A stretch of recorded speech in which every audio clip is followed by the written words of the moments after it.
Hello, good evening. Welcome to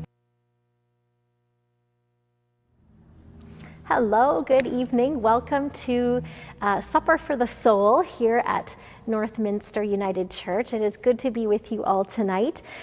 We hope you are staying safe and well. And here at Northminster, we are adapting and doing what we can to keep everyone connected in these crazy COVID times. So welcome to you tonight to this time of being together, and we hope that this supper for the soul will nourish your spirit, and perhaps wherever you are joining from tonight, you have some sort of food in front of you to nourish your body, and so welcome tonight.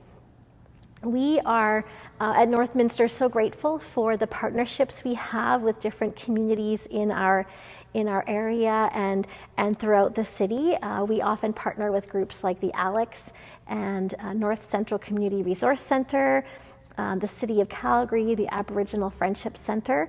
And today I just want to give a shout out to some of those partners today, especially the Aboriginal Friendship Center and the City of Calgary, who are both helping sponsor and be part of this gathering tonight.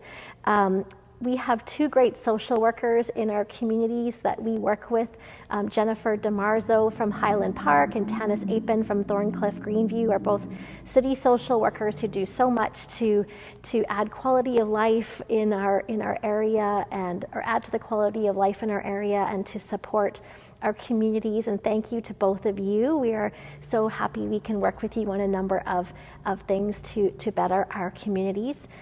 We wanted to check in with all of you tonight to ask where you are joining us from. So if you're watching tonight on Facebook, if you could just type into the comments section what neighborhood you're watching from tonight. We'd love to have you say hi and tell us where you're watching from.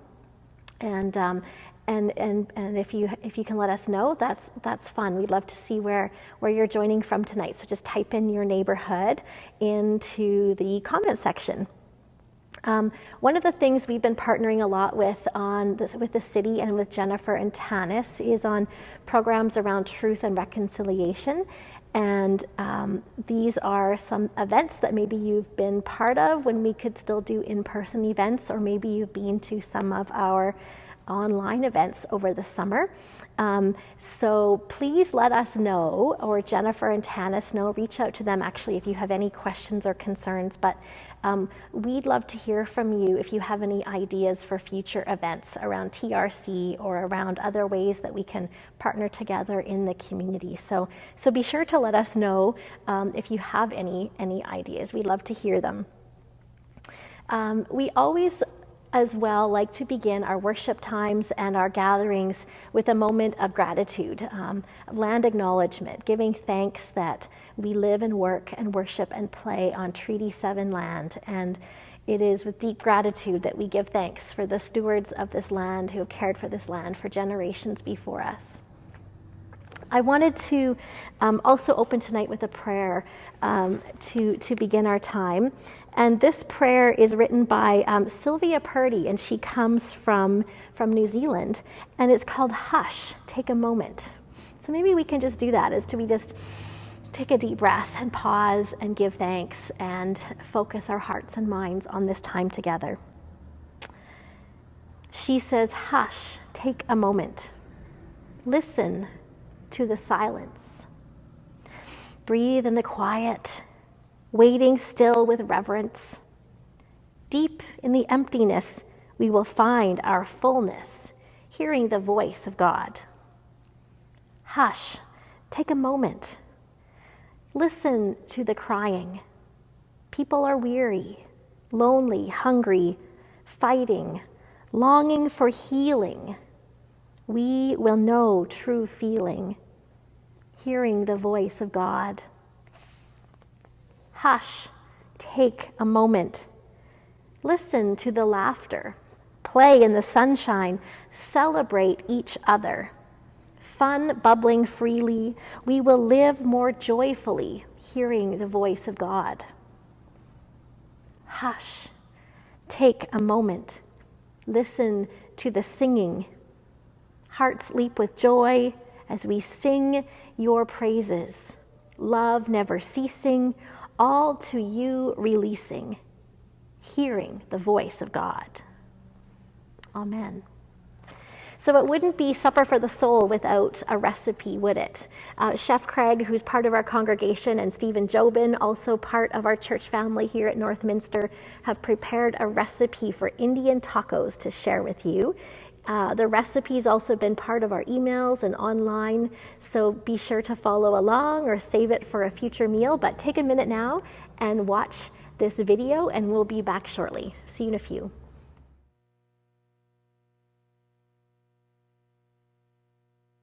Hey guys, welcome back to my kitchen this October for Supper Church.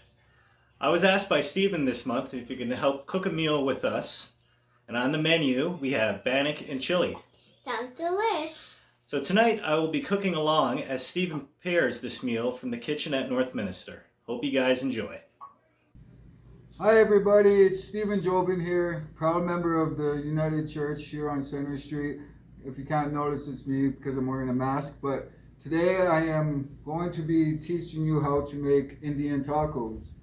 And for the ingredients for your chili: 1 kilogram of ground beef, 1 green or yellow pepper, 1 onion, 3 stalks of celery, 1 teaspoon garlic powder, 1 teaspoon celery salt, 1 teaspoon oregano, 4 teaspoons chili powder, 1 can kidney beans, and 2 cans of crushed tomatoes. Here is the ingredients for fry bread, or also called bannock: 8 cups of flour, 5 teaspoons of salt, 8 teaspoons of baking powder, 5 cups of water, and 2 eggs.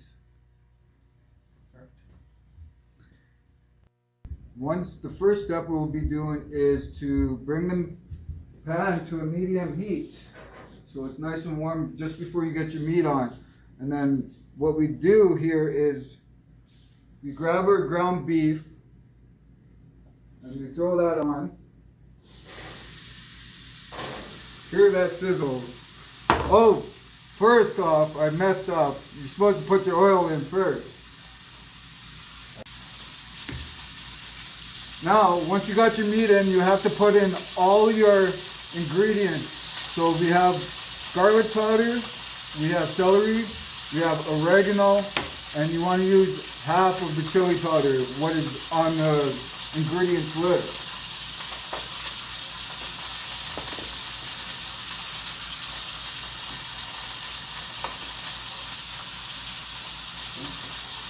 Once you have those all in, you would want to mix it up nice so it's all nice and mixed and they're good.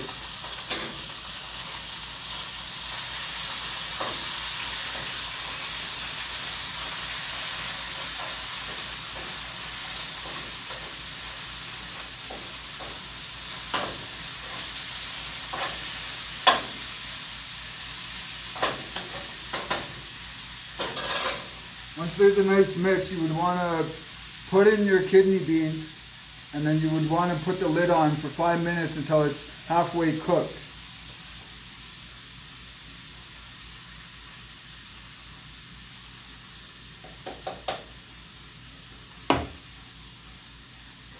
Then you would like to stir it up more.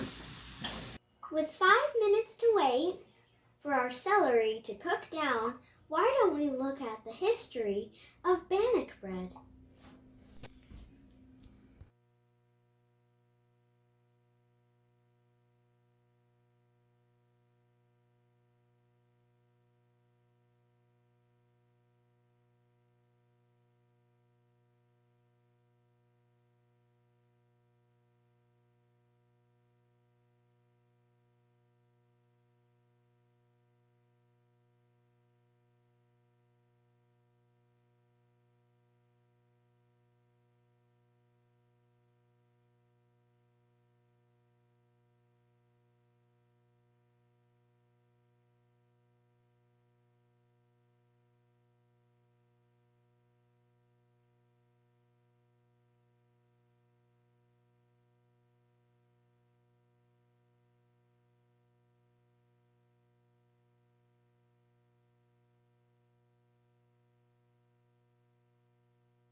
So after you have mixed your meat and your spices together and covered it for 5 minutes, you would want to grab your celery and put that in first. Once the celery goes in and it's turned a lighter color, then you would want to add your onions, and then you would want to add your peppers, and then you would want to continue to cook until the meat is done.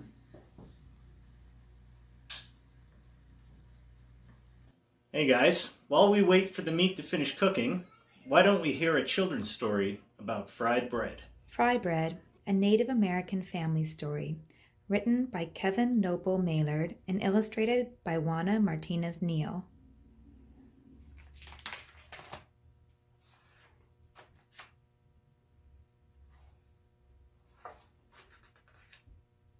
Fry bread is food: flour, salt, water, cornmeal, baking powder, perhaps milk, maybe sugar, all mixed together in a big bowl.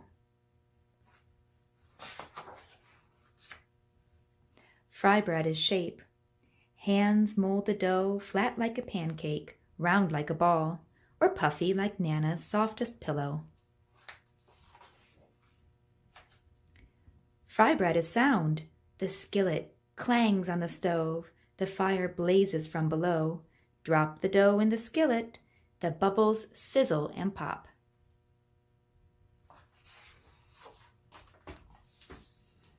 Fry bread is color: golden brown, tan, or yellow, deep like coffee, sienna, or earth, light like snow and cream, warm like rays of sun.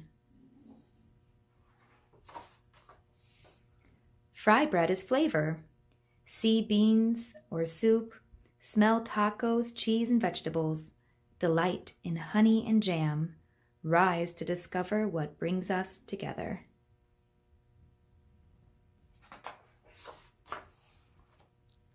Fry bread is time: on weekdays and holidays, supper or dinner, powwows and festivals, moments together with family and friends. Fry bread is art: sculpture, landscape, portrait, our daily craft, shared from teacher to student, a cycle of heritage and fortune.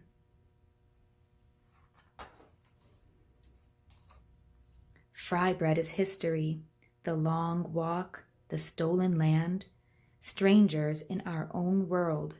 With unknown food, we made new recipes from what we had. Fry bread is place: Alaska, Kansas, all the way to Maine, down to Delaware, on to Georgia, over to Oklahoma, Colorado, and California, cities and lands we call home. Fry bread is nation: Abenaki, Apache, Arapaho, Ojibwe, Onondaga, Oglala Sioux, Narragansett, Navajo, Nipmuc, Seminole, Shoshone, Sac and Fox, hundreds and hundreds of tribes. Fry bread is everything: round, flat, large, small, north, south, east, west, brown, yellow, black, white, familiar and foreign, old and new, we come together. Fry bread is us. We are still here, elder and young, friend and neighbor. We strengthen each other to learn, change, and survive.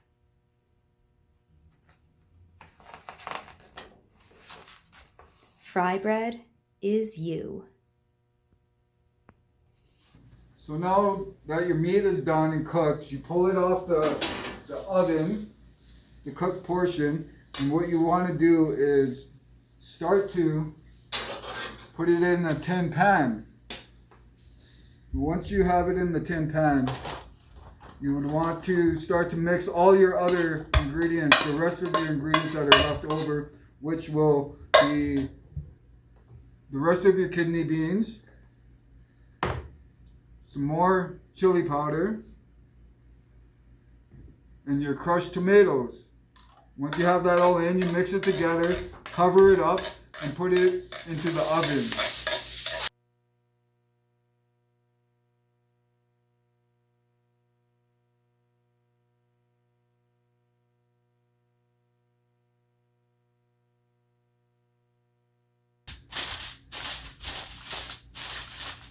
And you put it in the oven at a degree of 350, and you let it cook for a half hour to an hour.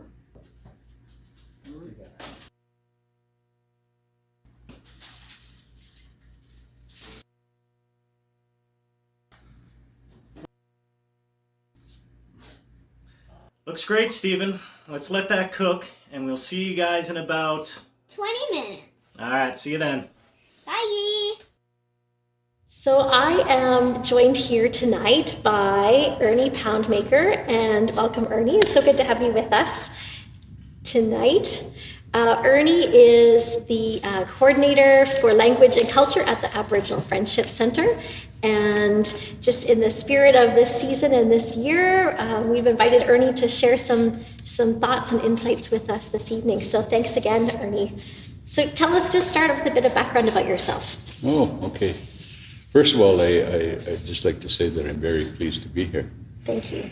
You know, and I'm originally from West Central Saskatchewan, I guess is the best way to describe it. A place called Atakakoop, just northwest of Prince Albert. And I'm Plains Cree. I've been residing in Calgary now for about 45 years. And so I've been involved in our community for quite a number of years in different capacities. But I've always enjoyed working with people, and an opportunity to share our culture and a little bit about First Nations people is always an opportunity to provide awareness to people. So it's a good opportunity to do those things, and I enjoyed coming here. I've been involved with some of the programming here, and it's gone really well. I have 3 children, 3 grandchildren as well, and yeah, it's good to be here. That's great. Well, we really appreciate it and enjoyed these last, I guess, couple of years. We've been working on some partnerships together. We're TRC and with the city and so on. So we cater to a lot of different First Nations from different parts of the country. We're traditionally in Blackfoot, the land of the Blackfoot people here in southern Alberta. But a lot of people from different provinces come here for employment opportunities, education opportunities, those sorts of things. And so moving to a city oftentimes presents a whole new set of challenges for people in the form of finding adequate housing, meeting your basic needs, food, clothing, and shelter, and those types of things. And so the Friendship Center steps in, and we advocate on behalf of people that are looking at educational opportunities, maybe addressing their personal problems that they may be having, whether it's addictions, those types of things. And so we have a good network, we have a good connection to our community, whether it's the Indigenous community or the non-Indigenous community. Given the type of work that we're involved with, we have to really educate ourselves and be knowledgeable about what's available out there in the community. Mm-hmm. And then once we begin to pinpoint those things, then we set up networking with a lot of these agencies, so that we're working with the same people, the same connections within these organizations, and we develop a good working relationship with them as well. Mm-hmm. So there's a lot of give and take within within our community, both Indigenous and non-Indigenous. And we often find ourselves, becoming involved with church groups, much like this one, where we create awareness about First Nations, the First Nations experience. And that goes a long way in terms of equipping a lot of agencies, programs within the city that will get a better understanding of what it is that, as First Nations, that are presenting challenges to us. You have a very significant role to play for lots of people with the ways you support and serve. Who have been those people for you along the years? Do you have someone in mind that you have a space in your heart of gratitude for, who's been that person for you, or those people for you over the years? I am fortunate in many ways in that I've been able to experience many different things in my life. I've worn many hats in my life. And all that now is really coming into play. Not only as I get older, but having to look back, because we run into all kinds of challenges with our community. It's whatever people bring through that door. And so you have to be able to think on your feet and be able to react on your feet. And this is why it's so important that we cultivate those relationships with the agencies within the city, so that when we're confronted with those issues through our First Nations population, then we know who to tap into. We know where to direct our people. Yeah, we don't do it alone, do we? We need those partnerships. Oh, for sure. It's even, I can say, especially now with the pandemic, it's really, I think it's brought a lot of people together, not only from our community, but the community as a whole. Everybody is hurting in one shape or form, especially difficult for us because we're such personable people, and we enjoy interacting with people and developing friendships with people.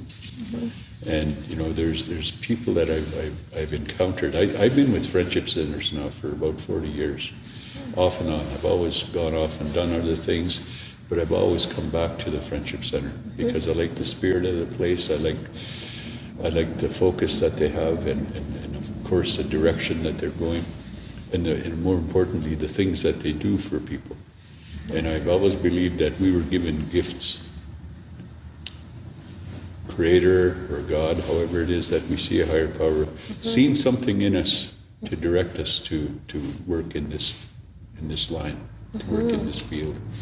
And so I was fortunate because I grew up in a family where my parents were very compassionate people, very kind people. So it was only natural for me to work with people the way that I seen my parents work with people and interact with people. So yeah, it's always been a driving force.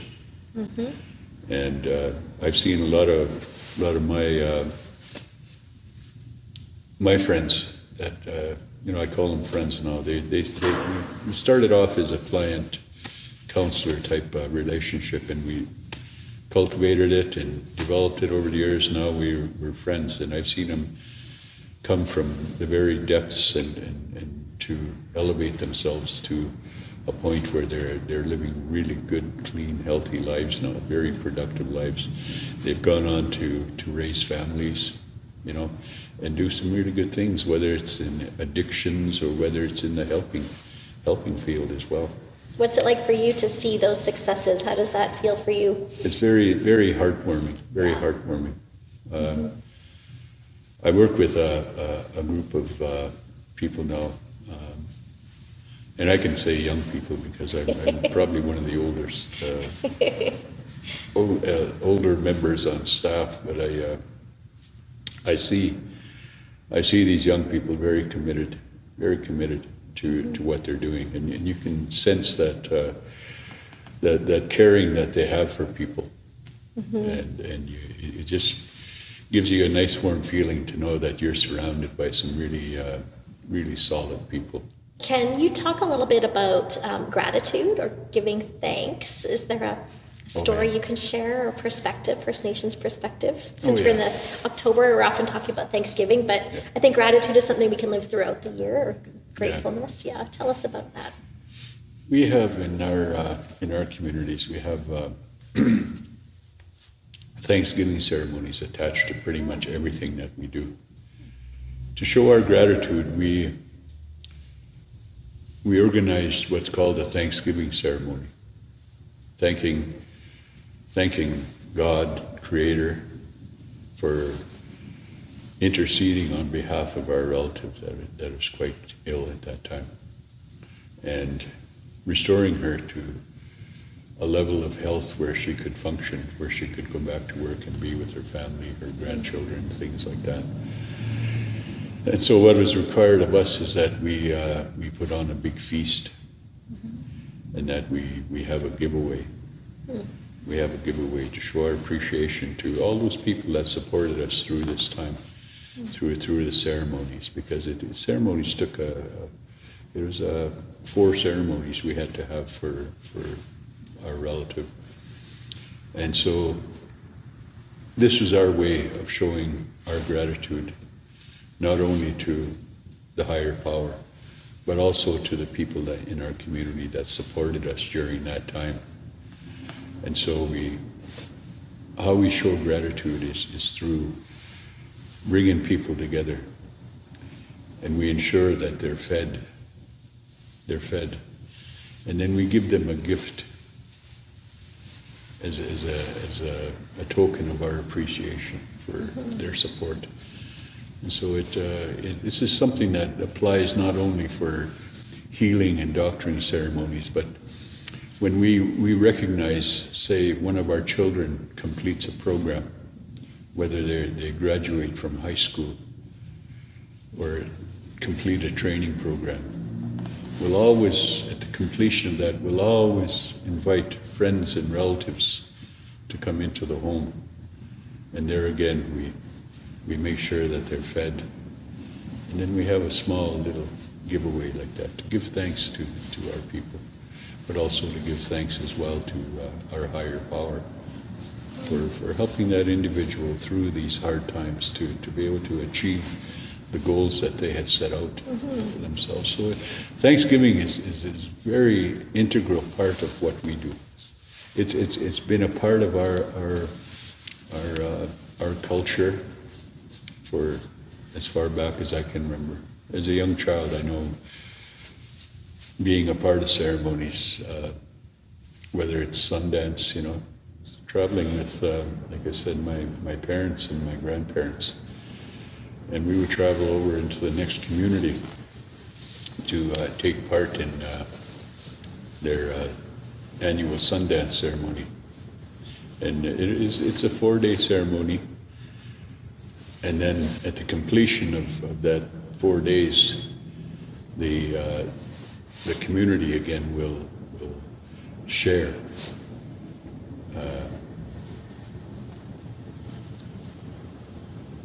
Share in food.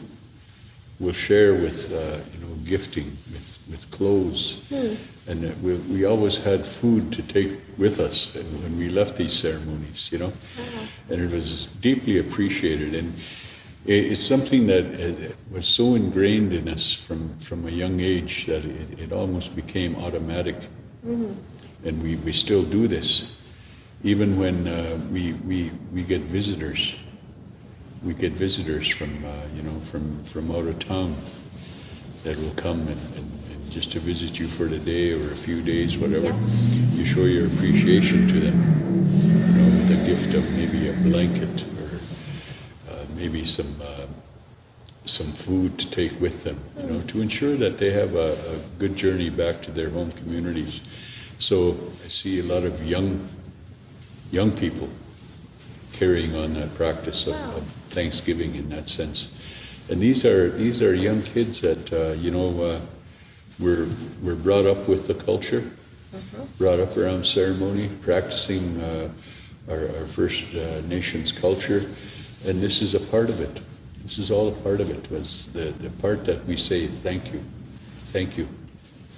You know, it's such an integral part of our the web of our communities. It's what holds people together is the ceremonial aspect of it, and always give thanks. It's like at the end of the day, before I go to sleep, I give thanks. I thank the higher power for that day.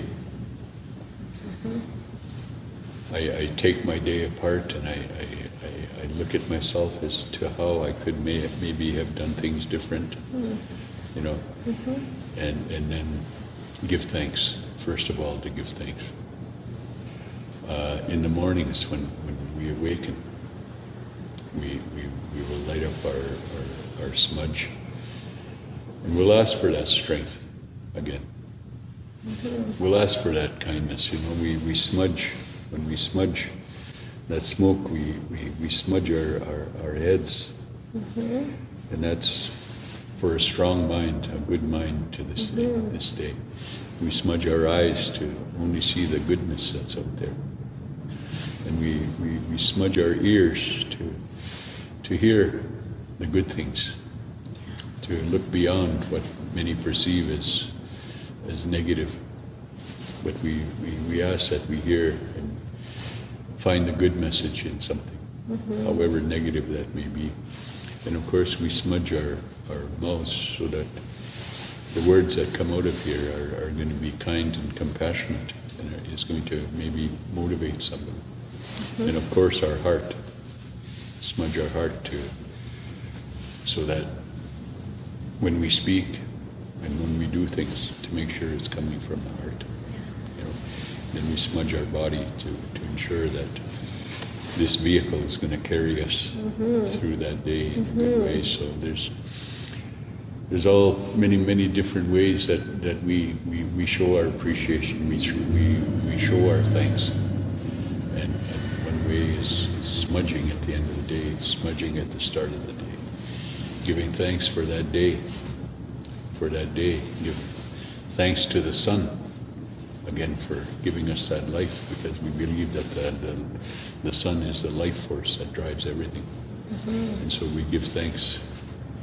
We face the east and we give thanks for the sun giving us that life again for another day. So, Is there anything that you'd like to share right now with maybe some of the needs at the Friendship Center, or how folks could support the Friendship Center?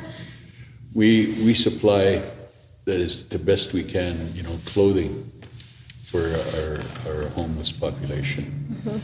And we go out on a weekly basis through Olympic Plaza, the drop-in center, Mustard Seed, different places where our population gathers, and we distribute food, clothing, those types of things. So we're always looking for donations. So donations, financial donations, and clothing and food, yeah. or anything we can Anything that support you with? yes. Okay. Like right now, it's there's a big crush right now to find adequate clothing for our needy population. Yeah. I'm sure you're Yeah. you're so the most important thing is that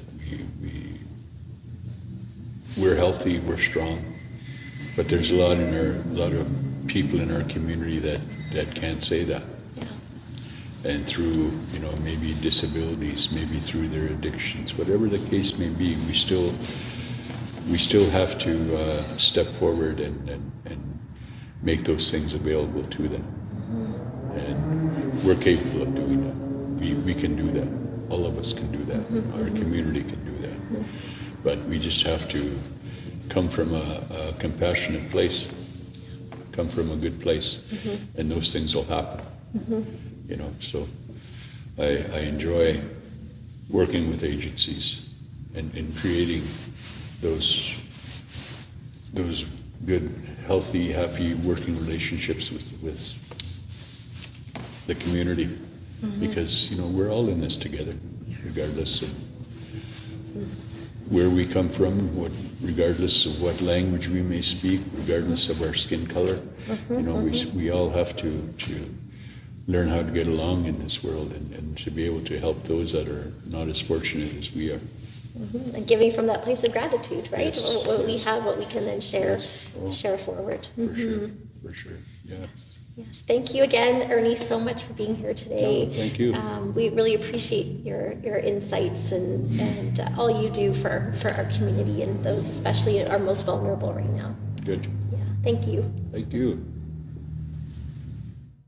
Thanks again for being with us here tonight to be able to talk about gratitude, talk about the importance of community and our connectedness, the ways we can support each other in all times, and how we so value that place of feeling included and welcomed and supported, to be part of something greater than just ourselves. It's a really special opportunity when we can meet and visit with people like Ernie and hear about the needs of our community and how those needs are being met. And it's quite inspirational when we have people like Ernie to talk about how he shares his time, the differences he can make, and how we can do the same. I wanted to share with you one more reading, one more prayer to end our time. And it's written by Norm Edson and from Canada this time. It's called In a World of In-Between. Like shorebirds living between sand and surf, we live in a world of in-between.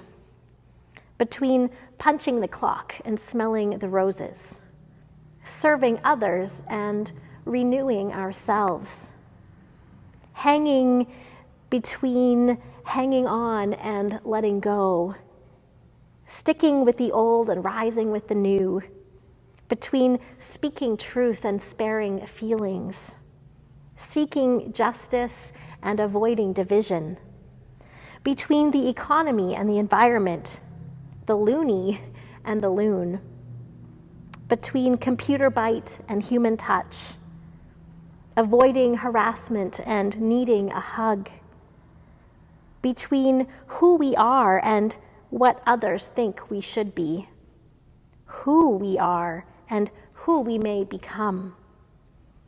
We are shorebirds living between cross and rolled away stone, between Alpha and Omega, the beginning and the end. And the spirit of the one who walked the shore before us, who walks with us, hallows this in-between world as God's world. We are not alone. Thanks be to God. All right, welcome back, guys. We now take you back to Northminster as Stephen prepares the Bannock. Alright guys, now on to the fun part. We're going to be making fried bread, also called Bannock. This is pretty simple ingredients. What you want to do first though is get 8 cups of flour, and you want to put it in a big bowl. And then after that, you would want to put in your baking powder. You need about 8 of them. 8 teaspoons of baking powder. 2, 3, 4, 5, 6, 7, 8. And then also your salt. And just give that a nice little mix so you get all the ingredients together.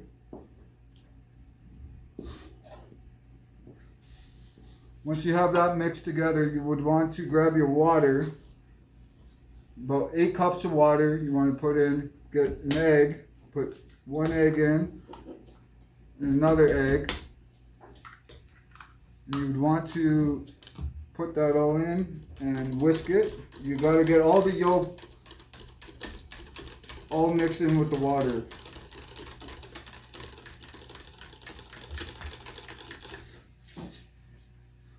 And once you got that done, you want to make a welt in your flour.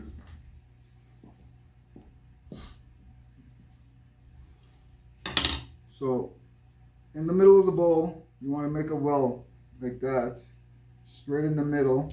Once you do that, you pour in your water.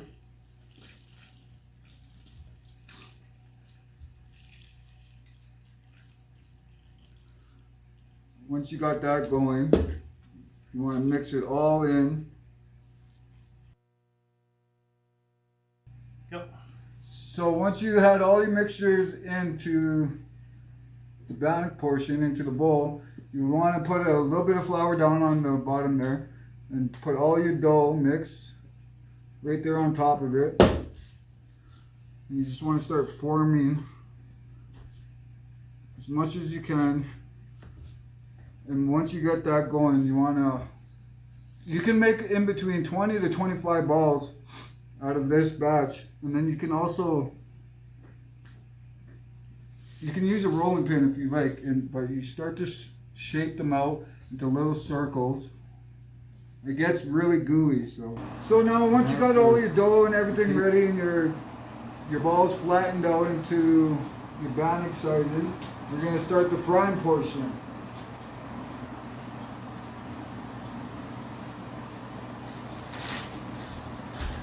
You can usually fit 3 to 4 pieces depending on how hungry you are and how big you want your Bannock to be. Mine, I would fit the whole pan, so.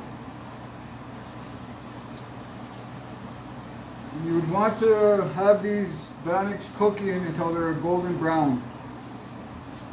You can use a spatula to flip them, or you can also just use a tongue, which are actually better.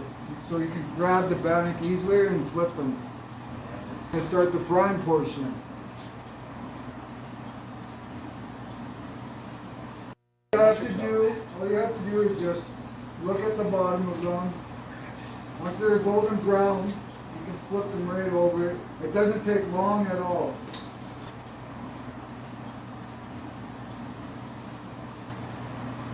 Now once your Bannock is done, look at that, nice and golden brown. You want to get your chili out of the oven.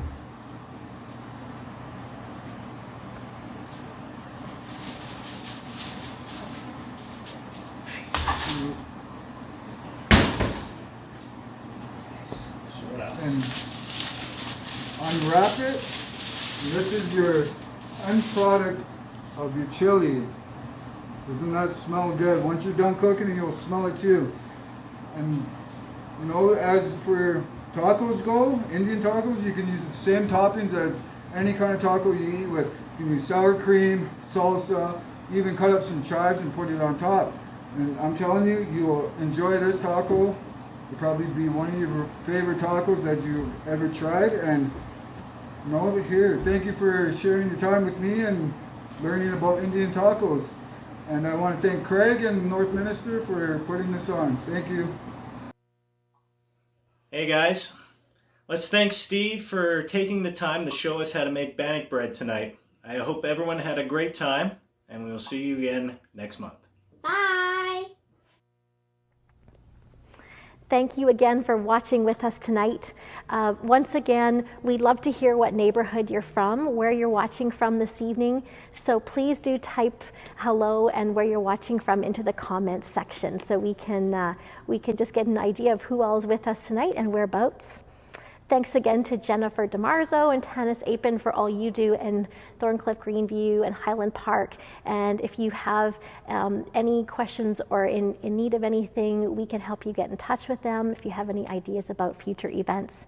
And thank you especially to Ernie Poundmaker and to Stephen Jobin and Craig Benoit for helping us, and for our tech team, Brad, who's here tonight, making all this possible for us to be together for Supper for the Soul.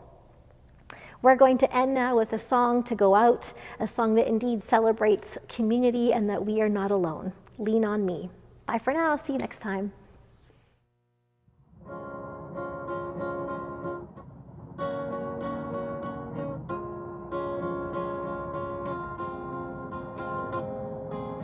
Sometimes in our lives, we all have pain, we all have sorrow.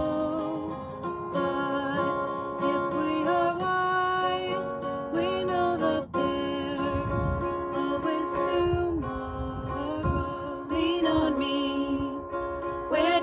strong, I'll be your friend. I'll help you carry on, for it won't be long till I'm gonna need somebody to lean on. Please swallow your pride if I have things you need to borrow, for no one can fill those of your needs that you don't let show. So just call on me, brother, when you need a hand. We all need somebody to lean on. I just might have a problem that you'd understand. We all need somebody to lean on. Lean on me when you're not strong. I'll be your friend. I'll help you carry on, for it won't be long till I'm gonna need somebody to lean on. So just call on me, brother, when you need a hand. 'Cause we all need somebody to lean on. I just might have a problem that you'd understand. We all need somebody to